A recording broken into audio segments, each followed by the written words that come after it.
Yo, what's up, everybody? It is October 2nd at 8:50 p.m. A bit later than last night, and so I'm going to make it even quicker. Today was a good day. Definitely had its highs, had its lows, but overall, I think I accomplished a decent amount. And I noticed that when I was productive today, it was within the span of like an hour. Um, and it didn't take too much to get started.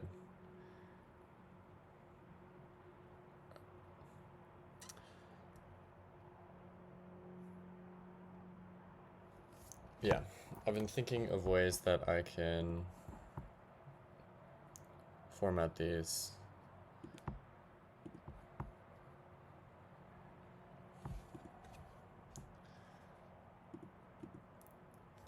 And I think I'll just leave it with a reflection.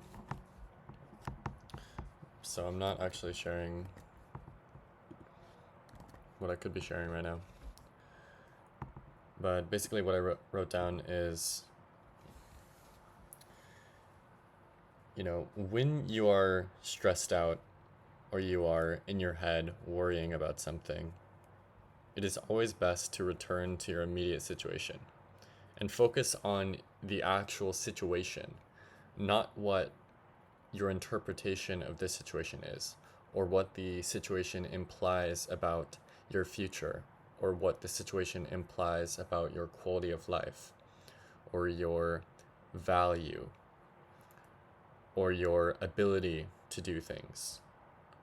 Just focus on the facts, focus on what you observe, and then act to change your situation now. And that's all you can do. A similar related thought is, if you can't change your mind to be happy now, then you will never be happy. And just like deconstruct that a little bit. If you can't change your mind, if you can't change your perception of your circumstance, thus that you are happy now, then you will never be happy.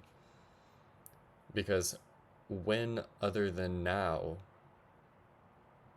would you be capable of changing your perception and therefore changing your outlook? It is always now. There are moments where you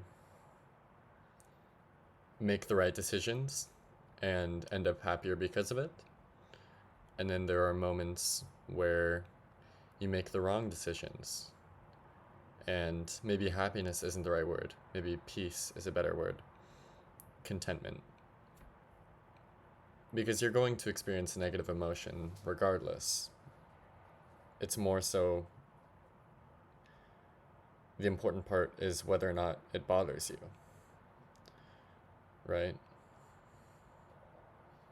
There's the old quip. It's like, before enlightenment, chop wood, carry water. After enlightenment, you continue, chop wood, carry water. And even further, I love the way Anthony DeMello put it. Before enlightenment, I was depressed. After enlightenment, I continue to be depressed. Kind of cuts through the meaning of depression. The distinction is in the interpretation of the emotion, not the emotion itself. The emotion still stays, but your interpretation of the emotion changes. You allow yourself to be content amid negative emotion. And so I would say that was a lesson for today. I definitely have already thought about a lot of these things. But another principle is that you already know the advice that you need.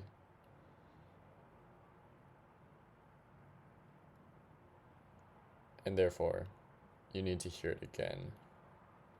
But you forget. It's like You already have all of the knowledge to succeed. Just because you have the knowledge doesn't mean that you have applied it in a useful way. You know, the definition of learning is not necessarily the things that you know, but the change in your behavior.